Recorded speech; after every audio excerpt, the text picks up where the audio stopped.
Bienvenidos y bienvenidas a esta primer video clase de la materia Arte, Comunicación y Expresión Literaria. Yo soy Guadalupe Blasco, licenciada en Ciencias de la Comunicación, y en los próximos minutos vamos a compartir un recorrido por los siguientes temas de la unidad 1, que son medios masivos de comunicación e introducción a la comunicación social. Para el tema medios masivos de comunicación, les dejé disponible un link sobre un video, una línea de tiempo en la cual está presentado de manera muy didáctica cómo van apareciendo a lo largo de la historia de la humanidad las diferentes tecnologías de la información y la comunicación, ¿sí? Y esto más que nada nos va a servir de contexto para poder entender el camino que va a hacer la ciencia estudiando la comunicación. Las ciencias de la comunicación van a empezar a aparecer como objeto de estudio primero dentro de la sociología y con ideas que tenían que ver con esta relación con la anatomía, con la fisonomía, con la fisiología, ¿no? Con estas ciencias duras que trataban de entender a los objetos de estudio sociales como con estas herramientas de las ciencias exactas, y entonces marcaban y estudiaban los circuitos de comunicación de las primeras metrópolis que se formaban gracias a la prensa como tecnología de la comunicación. Lo pensaban como un organismo vivo, ¿no? En donde ellos podían también observar la división de las tareas como si fueran los órganos que se distribuyen las tareas en los cuerpos, y la información circulando a través de circuitos, valga la redundancia, como los circuitos arteriales, las venas y las arterias, llevando y trayendo información distribuida en estas sociedades orgánicas, ¿verdad? Eso, sin embargo, se da dentro del cuerpo de la sociología, y recién para lo que va a ser el inicio del siglo XIX comienzan a encontrarse ya los primeros estudios sobre la comunicación propiamente dicha. Así surge la escuela norteamericana, que tiene entre sus principales referentes a Harold Laswell, a Shadon, ya me voy a acordar el nombre, también a Elizabeth Neumann, que habla sobre la espiral del silencio. Y en este caso, estas primeras ciencias de la comunicación toman de los modelos empíricos, de los modelos conductistas, la inspiración para desarrollar sus propias teorías, ¿no? Por ejemplo, se basan en esta teoría del estímulo-respuesta que desarrolla el científico Pavlov, que consistía en darle de comer a un perro, pero cada vez que le iba a dar de comer hacía sonar una campanita. Entonces el perro escuchaba la campanita y venía a comer, le daban comida. Cada vez que escuchaba la campanita, el perro sabía que venía a comer, y finalmente, ante el sonido de la campanita, comprueban que el perro segrega saliva, aunque la comida no aparezca. Entonces se dan cuenta que es posible producir efectos sobre la conducta de los seres vivos, ¿sí? Y este va a ser el espíritu principal de las teorías que desarrolla la escuela norteamericana. Una idea, un modelo conductista, un modelo que tiene que ver con poder analizar y controlar el efecto que se produce en la opinión y el comportamiento de las masas a través de los medios de comunicación. Esta escuela funda un instituto de investigación que se llama Mass Communication Research, y a partir de estos institutos ellos hacen mucho análisis de audiencia con el propósito de definir sus estrategias de comunicación basados en el objetivo de lograr determinados efectos, ¿verdad? Para eso el teórico Harold Laswell desarrolla, distingue 5 elementos dentro del modelo de comunicación, que son el emisor, el mensaje, el canal en el que se transmite el mensaje, el receptor y el efecto que se produce en el receptor. También le dicen el modelo de las 5 Ws porque tienen que ver con las 5 preguntas con WH que se hacen en inglés. El qué, cómo, quién, por qué y para qué, ¿verdad? Entonces, esta escuela norteamericana hace un estudio funcionalista, lo que se le llama funcionalista de la comunicación, permitiendo tener en claro esa función de la comunicación, tanto así que desarrollan una teoría llamada de la aguja hipodérmica. Aguja hipodérmica porque funciona así como suena, ¿no? Una aguja que se inyecta por debajo de la piel, esa es la imagen que nos transmite el nombre mismo de la teoría. En este caso lo que se inyecta es un mensaje a la población a través de los medios masivos de comunicación con el estudio de los efectos que se quieren lograr, ¿sí? Entonces se hace mucho estudio de la audiencia, análisis de la audiencia, para saber si efectivamente se logran o no los objetivos que se proponen. De esta corriente, bueno, también sale la propuesta de Elizabeth Neumann, una de las pocas científicas de la época, que propone la teoría de la espiral del silencio, señalando que los medios tienen esta capacidad como de promover normas sociales, pautas sociales al respecto de qué es lo permitido y qué no es lo permitido, y tiende entonces a silenciar a las opiniones minoritarias, digamos, y a poner de relieve y con muchísima más presencia la opinión más conocida, digamos, ¿no? Entonces, por eso se llama la espiral del silencio, que después vamos a ver que ya para estos tiempos todavía sigue siendo una teoría útil para pensar nuestra interacción con las redes sociales, ¿no? Pero bueno, en este tiempo recién comenzábamos a tener en la sociedad la televisión, la radio y todos los efectos que la propaganda política producía en las poblaciones civiles.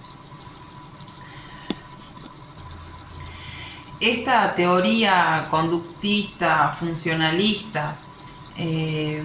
unidireccional, este modelo, también genera como una propia evolución dentro de sí mismo, presentando ya en los últimos tiempos estudios y reconocimientos al respecto de líderes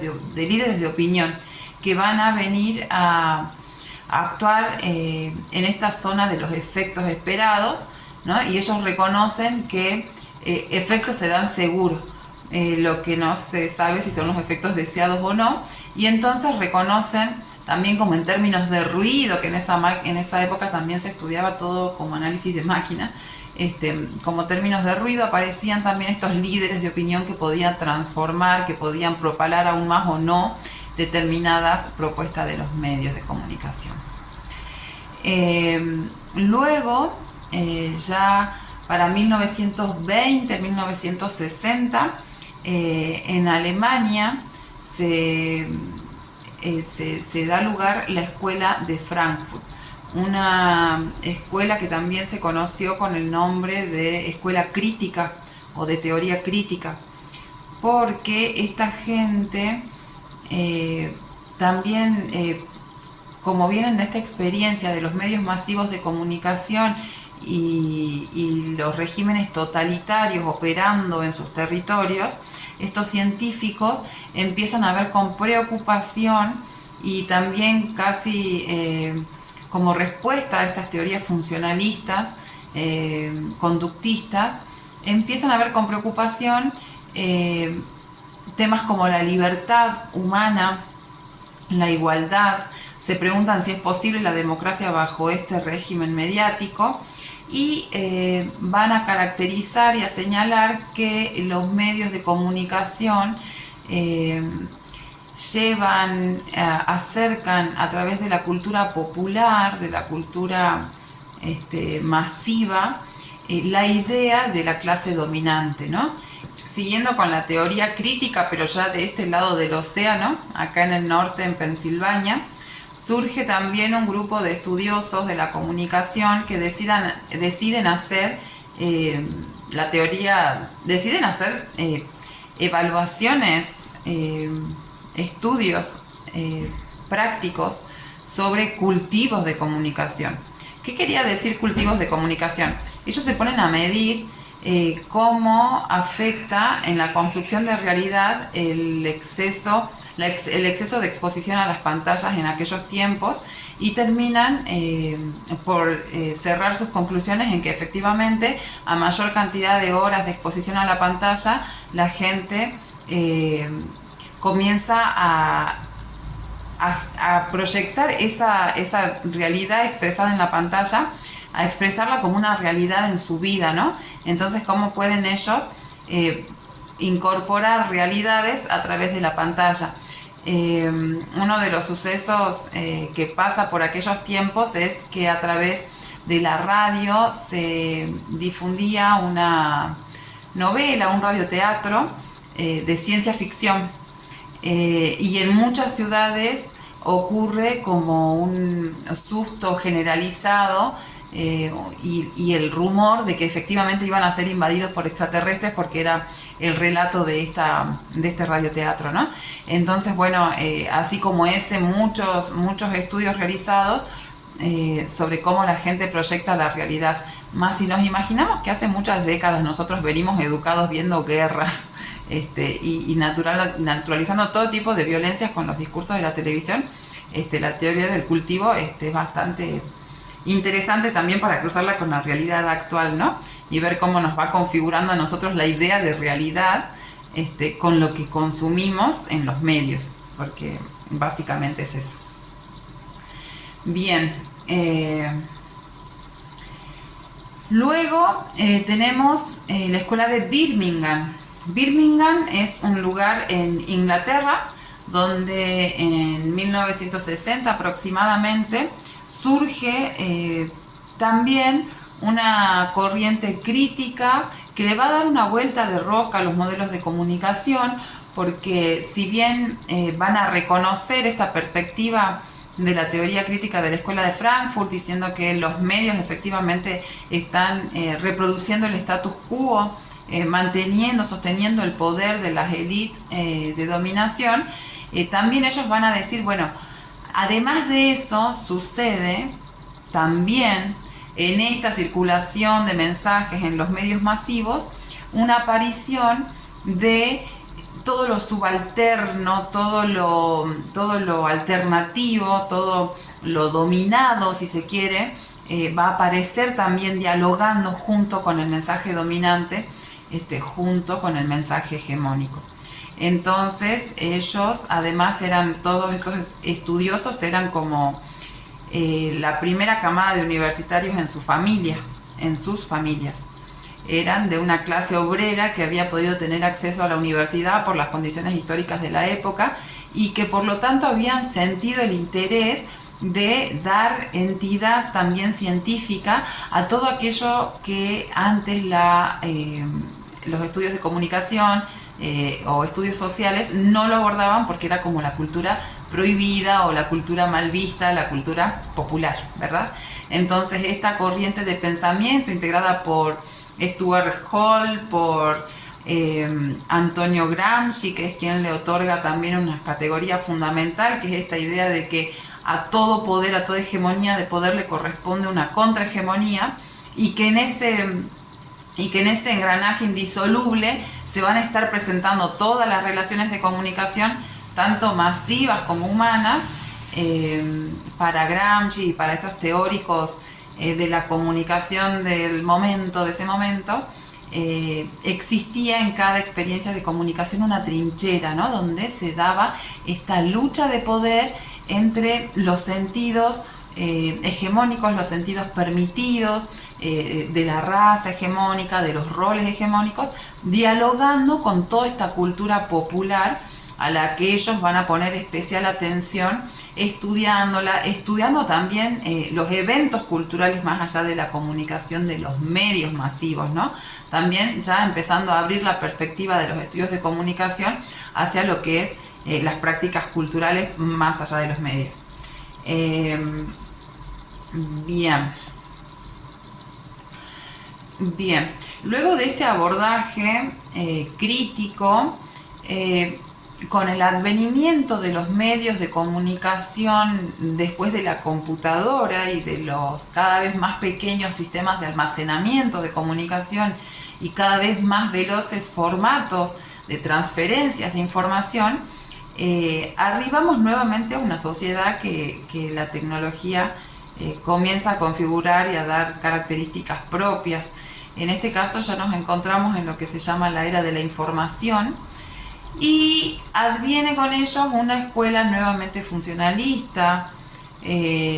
mercantilista si se quiere en perspectiva, señalando también un determinismo por parte de los medios y las tecnologías de la información y la comunicación sobre la práctica cultural, la práctica social, ¿verdad? Aquí aparece con mucha preponderancia el actor Marshall McLuhan,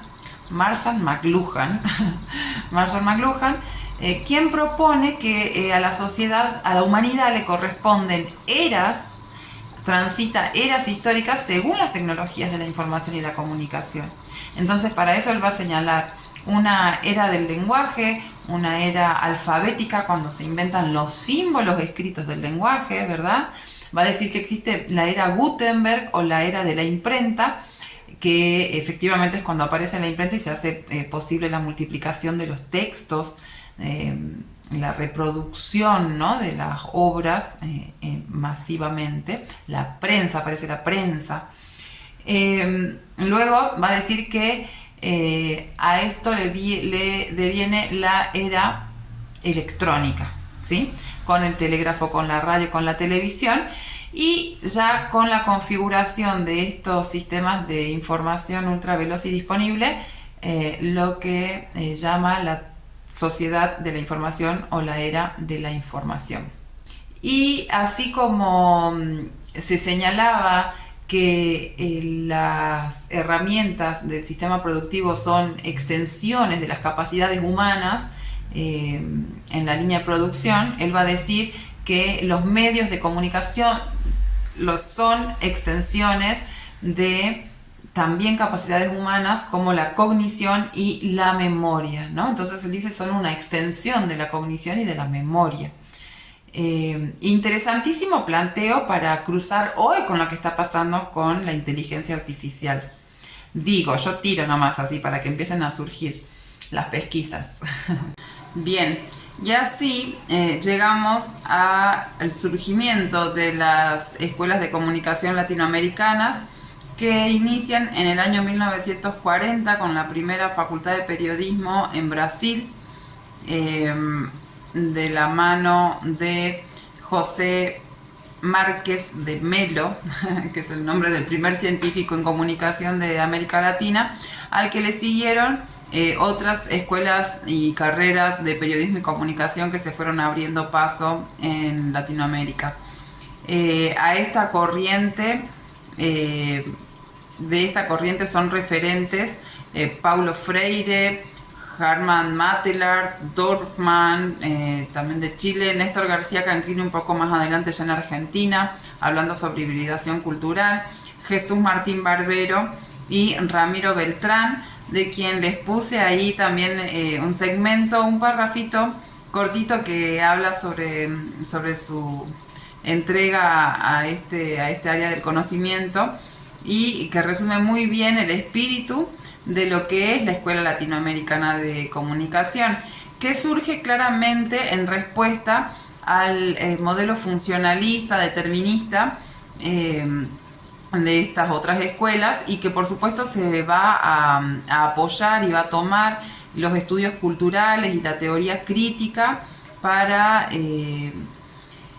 poder observar la realidad comunicacional en Latinoamérica.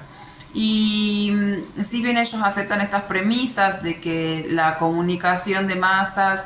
lleva consigo la aplicación de la comunicación dominante o de la cultura dominante, a su vez van a reconocer estas trincheras de poder también a donde va a actuar la comunicación circulando, circulando como cultura popular, ¿verdad? Además, todos estos teóricos tenían como perspectiva no solo para las teorías de la comunicación, sino además para la ciencia en general, la premisa epistemológica de pensar de que la ciencia sirve para hacer análisis y desarrollar estrategias en busca de un futuro mejor, de un mundo mejor, ¿verdad? Entonces, sus teorías son claramente teorías para la transformación, teorías de comunicación para la transformación o de comunicación para la liberación. En base a este mismísimo enfoque, ellos van a hacer análisis de los términos y de las metodologías democratizantes de la comunicación, ¿no? Son quienes van a allanar el camino para lo que después viene a ser la ley de medios en Argentina. Una forma de pensar la comunicación no tanto desde la libertad de la información, del libre paso de la información, sino más bien de la comunicación entendida como un derecho, ¿verdad? Reconociendo que hay actores hegemónicos y actores contrahegemónicos a los que en términos de derecho hay que darles paso a la incorporación de estas culturas minoritarias dentro de los medios masivos de comunicación, pero además también de las prácticas culturales humanas. Ellos van a hacer un desplazamiento del foco de análisis de los medios masivos de comunicación y van a pasar a abordar a la comunicación desde esta dimensión humana, desde esta dimensión pedagógica que tiene que ver con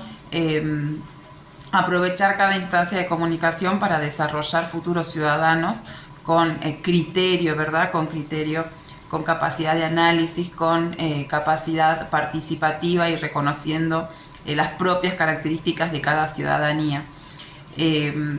Así que bueno, nosotros vamos a llegar hasta aquí con el asunto de las teorías de la comunicación, hasta esta teoría latinoamericana, y les dejo a disposición ya el trabajo práctico número 2, que consta de una entrevista para que busquen en su lugar de hábitat a la persona más grande que encuentren lúcida mentalmente, para hacerle la pregunta de fuego, ¿no? ¿Cuál es el primer medio de comunicación o la primera tecnología de la información y la comunicación que estuvo a su alcance en su territorio? Y después cómo le fue afectando el avance de las tecnologías de la comunicación y la información en su vida, y si hoy estas personas pueden nombrar algún efecto que ellos o que ellas observen en esta realidad social con los medios de comunicación como están en la actualidad. Esa es una propuesta de entrevista grabada, no hace falta que la transcriban entera. Lo que sí, la consigna que a mí me van a entregar es la del punto número 2, que tiene que ver con transcribir